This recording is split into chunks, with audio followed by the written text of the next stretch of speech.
On a weekly basis, I kid you not, I am posting over like 15 pieces of content, which actually kind of like blows my mind, given the fact that a few years ago, this wasn't even a thing. Like I could barely post one piece of content. I think I just have stayed organized, which has led to any of my little small success here on social media. Content, especially as a beginner, can take a long freaking time to create, make, produce, edit, publish, all the things. I am just like you. I'm just a girl who gets overwhelmed by how many platforms there are to post on and is constantly also wanting to post on every single platform. You have an ambition problem. So that is why over the past 4 years, creating content for myself and also creating content for my clients as a social media manager, I have developed systems. So posting this is not impossible. I'm here to tell you it is possible to feel organized. It's not impossible to post several pieces of content a day or several pieces of content on different platforms. It really comes down to how you make it easy for your life. And just a little disclaimer for the beginners, it's not about posting everywhere all at once at the same time. It's more about building reliable systems, and then you can stack on these over time and then get to the point where you're posting on a lot of platforms and not even feel like you are because your systems are so good. This is nowhere near where I started, and this is probably not going to be where I end, but this is where I am right now. So I thought I would share so far how I organize my content, how I plan my content, the current strategy I'm using to post, how I know what to post, where to post, how many times. And also I just did a little Notion refresh, so you guys are getting the first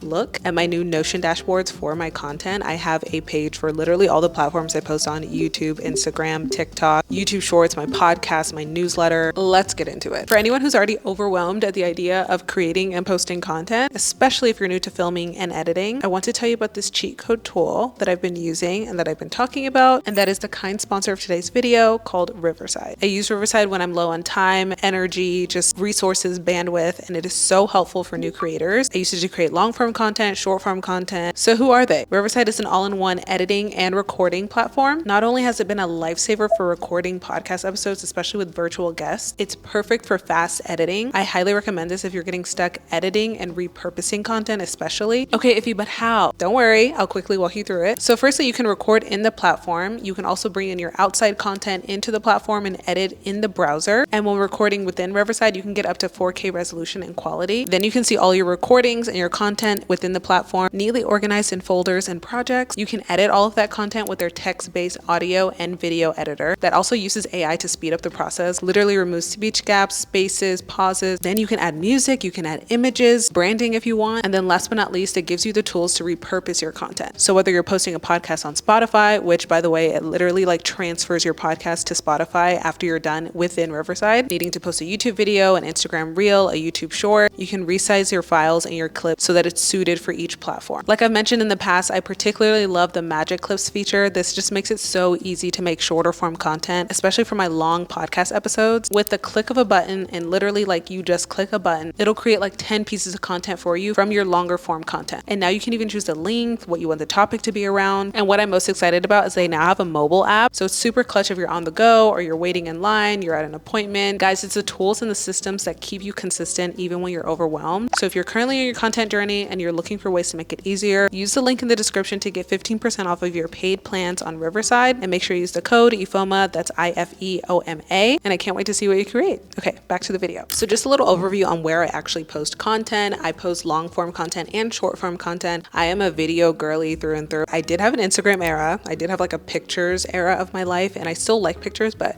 honestly, video is king for me, and I feel like it is how I express myself, and I love to yap, so yeah. So for the long form category, I post on YouTube and my podcast every week. And technically the newsletter is like a long form piece of content. So I'm also working on that every single week, but that is written and it's a little different. So I'm not gonna really cover it in this video, but I can totally do a little deep dive if you guys are newsletter girlies and wanna know about how to set that up. And then for short form, this is where I have high quantity because, you know, short form, it just comes and it goes. I post on YouTube Shorts, I post on TikTok and Instagram Reels. And a lot of those are recycled from the same pieces of content, which I'll talk a little bit about more later. It is the next day. I missed you guys. I hope you missed me too. We're finally gonna get into some planning. Let's dive into the Notion, which by the way is new and improved. Let me know if you guys are interested in templates like this because I would love to share. This is so meta because I'm using my YouTube planner to look at my script right now and talk to the camera. And that's the power and beauty of organization. Like I promised yesterday, let's talk about the vibe for each platform and like how I decide what goes on where. This honestly just came from like my feeling of what I want each platform to be. The first step to any of this, by the way, to like knowing what you want to post is posting posting. So a lot of people think that you have to get this part figured out first, but I think none of it makes sense when you don't have any data. So if you haven't started posting, I recommend doing that first. Like experiment with anything, try anything. Again, path of least resistance. If you feel like, okay, I really want to put myself in the fashion category, I really want to put myself in the beauty category, and I know that's what I want to do that. Whatever the path of least resistance is for you. But if niching down does not feel comfortable, don't do it. Like talk about anything you're passionate about. In my opinion, the best content is stuff that has real human emotion behind it. So think about things you love, you hate, like think about the extremes of stuff and post about that. So that's number one. And through my posting, I've learned certain things work well on certain platforms. So for me, YouTube is a place where I post like my real life. This is like super raw, this is super real, like daily life, kind of like the boring nitty gritty stuff. And I think that also applies to the non-lifestyle videos, like the practical ones where I'm teaching. I'm getting into the weeds, we're talking numbers, we're talking data. TikTok is like a splash of that mixed with my personality, a little bit more fun, a little bit more relaxed, like lifestyle, humorous, viral kind of stuff. So this is lifestyle for my audience. This is humor for my audience. I think I put out a post the other day about how like I feel so unorganized when my week is not planned out, and it was just like a fun, trendy sound, but it still relates to my audience who typically need to plan a lot for their week, like self-employed girlies. Instagram is just like a stripped version of all of that. It's really just pictures, fun stuff, cute stuff, like manifesting the life I want, and pretty lighthearted. By the way, I just wanted to pop in here and say I'm mainly going to be focusing on YouTube and TikTok, and I think in terms of video or presenting or communicating ideas. So that's what I'm going to use as an example to show you how I plan my content. Again, like I mentioned, I'll get into the newsletter and podcasts and planning and strategy for that in different videos. And at the moment, I don't have a particular strategy with Instagram. It's basically the same thing as my TikTok, with just like a little bit more splash of fun and like less informational, I guess. You might be wondering like, okay, it's great that you can like plan these ideas and have a place to put them, but like, how do you organize the pain points of the audience and think that through? I do have separate planning sheets for YouTube and TikTok separately, where I really think through like, who's my customer? What are they struggling with? What can I answer? And then a lot of times throughout the quarter, I'm just doing like these thought exercises from books I'm reading. Currently, I'm doing one from Alex Hormozzi's $100 Million Offers book. That's an example of an exercise I would do like quarterly. And at the end of every quarter, I kind of like rework the strategy. I kind of use that to inform the series that I'm going to do, the more like meaty, messagey kind of content. Like that's not just like fun ideas I see. And then I have the newer things that come up be added on top of that, if that makes sense. And this is all still relatively new, but this is something I'm going to be like really focused on going forward, because I feel like in the past I would have like a bit of a strategy of what I wanted to post, but they were a lot more sporadic and it wasn't foundational. But now I want it to be like the foundation is strategic posts I've thought of, and then I add all the fun stuff on top. And then usually whatever goals I have for the quarter inform how many posts I'm doing per platform. And again, since YouTube and TikTok are my main focus, and this quarter specifically from like my goals video and for my goals exercise that I did at the beginning of Q1, I decided I really wanted to like push the gas on both of these platforms to get more brand awareness about my personal brand and to start really growing my audience. So that's why I decided 15 posts on TikTok and 2 videos on YouTube, because from all the videos I watched, I knew consistency was key. And most people say on YouTube to grow, you need at least 2 videos a week. And on TikTok, from my personal experience, I know posting 3 times a day, but posting high quality content 3 times a day can really aid with growth and follower growth. And then I also learned from my research and just like previous experience that series do really well, especially when they're answering a specific pain point. So that's kind of what informed all of this, by the way. And that's exactly where my pillars come from, like the type of posts I do, how many I do, the styles I do. I've already kind of like outlined like my core pillars are mindset, content, business, and lifestyle. And I kind of use those pillars and the strategy as a filter of like what I should talk about, what I shouldn't talk about. But then sometimes like fun content I can just post because I want to, but that's just like the general structure of like how everything fits. All right, so let's talk ideas. So this is where I feel like a lot of people struggle, because they're like, what do I post about? Like, how do I know what to post? And frankly, I've really never struggled in this category. I actually struggle like streamlining everything into making it make sense and like actually prioritizing ideas, because I have way too many. But I'll tell you exactly where I get all my ideas from and how you can start creating ideas, because I think this is actually a lot easier than we think. I think we have a lot of ideas, we just shut them down before they can actually turn into reality. So where do you get these ideas? Think of your audience first. And I feel like this actually factors in the both of you, because typically you are your audience in a way, or you were a version of your audience. So think about the audience first. I call it like the audience eats first. And I'm trying to prioritize this as the number one way I get ideas, and then everything else comes secondary, which I'll give you some other examples of places you can get ideas. But if you think about your audience, like I mentioned before, what pain are they going through? How can you solve that? So that should be like the core pillar, because otherwise it's just going to be harder for you to grow if you're not specific on a person or specific on a pain point. And since we typically are our audience, I like to think about what was past me going through and didn't understand or didn't know. Like, she didn't know how to start a podcast. She didn't know how to start creating content. She didn't know how to vlog. So these are things that I probably want to make videos about, especially if I figure them out and I have solutions now. A very underrated way to get ideas is living daily life. And I'm not just talking about like existing, I'm talking about doing things, trying things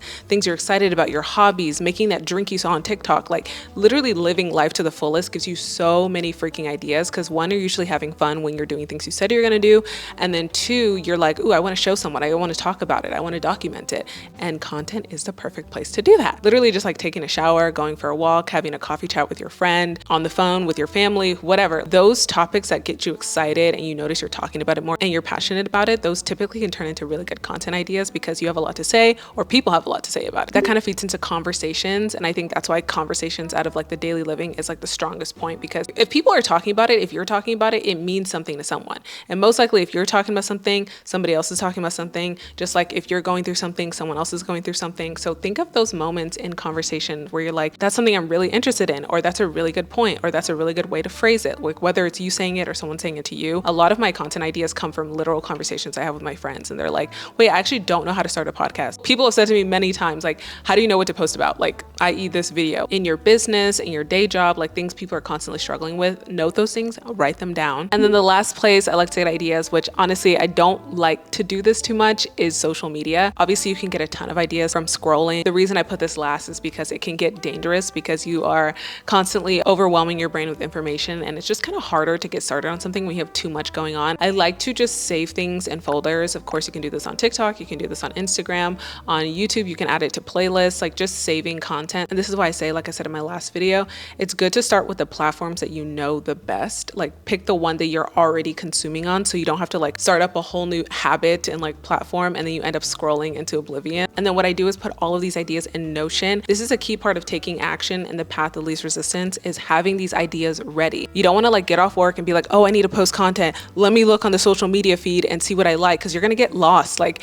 have these things while you're already scrolling on the weekend or whenever you scroll, and have them in a note sheet, have them in a Notion sheet, so that you can come back to it. And when you want to start planning your content, because we're going to plan ahead, you can be like, oh, I like this idea for this week, I like this idea for next week, etc., etc. So for me personally, I like to put these in different pages because I have so many different platforms. So I have a YouTube planner, which I really love the new update that I made here. This is the one I've currently updated. And what I do is I typically just put all of my ideas in a Kanban. Like, I start off with the ideas. Like, I just need to organize all of these ideas. This could be from just watching content, actually like seeing it on my feed and then putting it immediately into my Notion. But it's not actually easy to like see an idea and place it immediately. Again, path of least resistance. So when I initially have the idea, I put them in like a bank. I have ones from like Q1. I have like rolling ideas where I just have like a laundry list. So I just start a new page every time I have an idea and I write it down. And then when I do my weekly content planning, I place them in these categories. And then my production calendars where I see everything. So that is the scripting, this is the filming,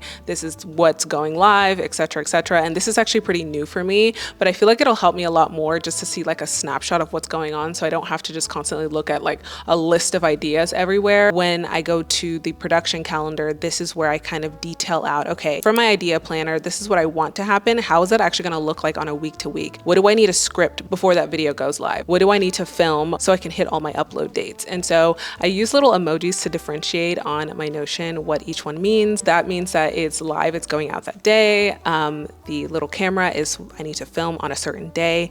And then scripting, usually that's like a week-long process because I script on certain days, which I'll get into in a little bit. And then I have editing, which is usually, again, week-long process. These days I'm typically editing like 2 to 3 videos at a time, just because I want to hit my 2 videos a week. So I will spread them out on my calendar based on that. And then essentially what I do is I look at this production calendar and take it into my daily planner, and that's where I put down what I'm doing for each day. So if we look at that, I will take what's on this production calendar and write down, like working backwards, what needs to happen Monday, Tuesday, Wednesday, Thursday, and Friday. I kind of have like certain blocks in my weekly planner, my weekly calendar. It's like Mondays, we typically do the same thing. Tuesday, we typically do the same thing, etc., etc., etc. Because the content's always changing and switching, I want to just take what's on those production calendars and plug it into these slots that are already here, if that makes sense. So Monday through Friday, I basically have the same like template. Even Saturday and Sunday now, I have the same template of what goes on every day. So I'm not really deciding which days I script and film. I'm just plugging in the videos that I need to script. So for instance, on Tuesdays and Thursdays, I have content scripting and review. So I'll just like plug in like, oh, this video is how to plan my content. I'll plug in, I need to script how to plan my content because that's coming up in the production calendar. And when it comes to scripting, that's the part that really takes the most effort because I really have to like research and do some digging. So I kind of have like a template ready in my idea planner. This is where I like put literally the script for the entire video. If I click into one of the little squares on my Kanban, I can see everything that I need to do. So like thumbnail inspo, comps, I usually like research other YouTube videos, other thumbnails that I really like and I want to use as inspiration. And then for my script, I typically stick to the same things like an introduction, a body, and a closing. And I feel like that kind of helps me structure the video. And in each of those categories, I just put the key points. I'm actually kind of experimenting with my scripting because I feel like sometimes it's too much text and that actually makes me more confused. Just having everything for me to brain dump when I come to scripting helps because I don't want to like, again, come to the day of and be like, oh, I need to script this video. What do I do? So just having a template is really handy. You probably noticed I changed clothes. I'm filming this video throughout several weeks, so let's continue. So that kind of covers the ideating and scripting, but I wanted to show you how I do my TikTok because it's just a tiny bit different. I do have a content board for TikTok as well, and I have my ideas, my strategy, my everything in here, analytics, some idea banks as well. And like I mentioned, I decide on the series beforehand. Sometimes they come up as I go, but I usually just like think them out with my planning pages and then I'll place them on the production calendar as needed. But for ideas that come up like just throughout life as I'm going through my day or I see something, I usually come in here on my scheduling calendar and decide which week is like less heavy to add video ideas to. I use Sunday on my calendar as like the filming or just like ideas section. And what I'll do is like if I have a new idea, I'll just press the plus button, I'll add the idea, I'll just write anything like stream of conscious, what I have like coffee shop vlog, and then I'll put that in here. On Sunday when I do my weekly planning for my content, I come in here and I place them on the day that I want it to go. I placed a filming on my calendar, on my weekly calendar of like what I need to film, and I kind of prioritize them like, does this really need to go here? I can move it to the next week. On my weekly schedule, there's slots for filming always, so it's just basically which videos are going to go into those TikTok filming slots, you know, kind of see how that fits with my normal life and see if it's realistic if I would get that filmed and done. And then once I decide what's going to be filmed when, I kind of move around and see which filmed videos I want to post for that week. So there's going to be 15 posts, so every single day 3 needs to go out. Sometimes I have 4, like a little bit more. And what's nice is like I can visually see if I didn't accomplish one or didn't post one, I can just move it to the next day, and it's really easy to see it this way. What I do differently on TikTok and why it's nice to have this view is that this quarter specifically, which kind of stemmed from my strategy, is that I want to do a lot of testing. There was a lot of instability with TikTok, and I've since then like realized like how important it is to have your content be agnostic from platforms. So this really made me think of like using TikTok for what it's good for, and it's really just like a casino of content. And I feel like you just have to really test. Like it's not, you can grow on this platform, but I would rather have like a long-term audience on YouTube. So for me, I want to capitalize on TikTok while it's around, while it's here in its normal form. So for me, I was like, you know what, let me start doing ABC tests for like most ideas. Maybe not every single idea, but a lot of these ideas, like my vlogs, or even if I wanted to do a coffee shop, like how can I turn that into 3 different pieces of content that not only helps me get to my 15 posts a week, but it helps me learn what content does well with people, and that I can take to any platform. So that's kind of the strategy with TikTok. And then when it comes to scripting TikTok, I do have a template which I've developed in the past, just like kept iterating on the template for the scripts. This is the latest template I have for a video idea if I really want to get into the weeds, and I typically do this with like more in-depth problem solving TikToks where I'll have like the hook written out, the call to action, the talking points, a style hook, like visual hook, and just like some reminders to help me like make my content better. And then once I've gotten everything outlined, I've decided when I'm filming everything, I've decided when the posts are going out, I again transfer that to my weekly planner so I know exactly what to post when. And then for production or filming, this is pretty easy once I planned everything out. The only thing I need to plan when it comes to filming is when I'm going to film. So like I mentioned on my weekly to-dos, the template that I use every single week, I have slots for filming everything. And usually, again, I'm filming for YouTube and TikTok specifically, and then I just distribute everything else out. So when it comes to filming, Tuesday, Wednesday, Thursday, I do TikTok filming. So anything that needs to be filmed can usually fit in those time slots. Friday I do filming, but I typically don't have anything left by Friday. It's just kind of like an extra slot for me to film if I need to. And then for YouTube, I have a guaranteed spot every Wednesday in my calendar to film like a long form video. And then I also do vlogs, and that's something I decided this quarter I wanted to take more seriously. So that's on my Google Calendar. It's just like, make sure you vlog like every other week, and it's just like a recurring event on my calendar. So I always have like a backlog of content. And then I do something similar with TikTok, where I have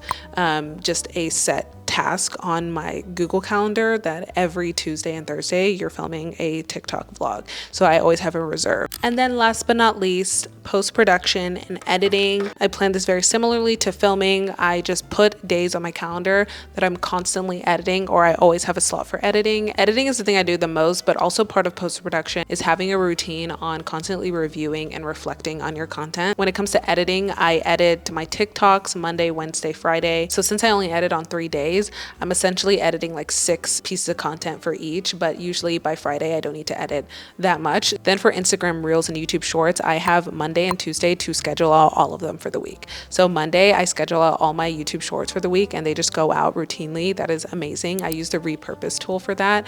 It is so helpful in terms of like getting your content from one place to the other. And then you can also use like Riverside to resize your content if you need to, or add captions. On Tuesday I schedule out all my Instagram Reels. So right now I typically do 3 Instagram Reels and 1 like carousel photo post. So on Tuesday I'll just go ahead and do all of those things and schedule them out. And right now I'm really testing to see if my TikTok content does well on there. So not a lot of like too much strategy there, but you know, I still post. And then when it comes to reflections, I just kind of like set things in my calendar, like systems that make me naturally reflect. Like I mentioned, when I do my weekly planning and my week is like full of content, so I'm naturally having to look at my like strategies and my production calendars, my schedules. That's kind of how I look through my content on a weekly basis and plan for how it's going to happen when, and adjust things as needed. And then I also do a content roast with my fiance every 2 weeks. We used to do like a goal check-in, but we kind of changed it to content roast because we are both trying to grow our platforms and we want to just have a second opinion. So every other week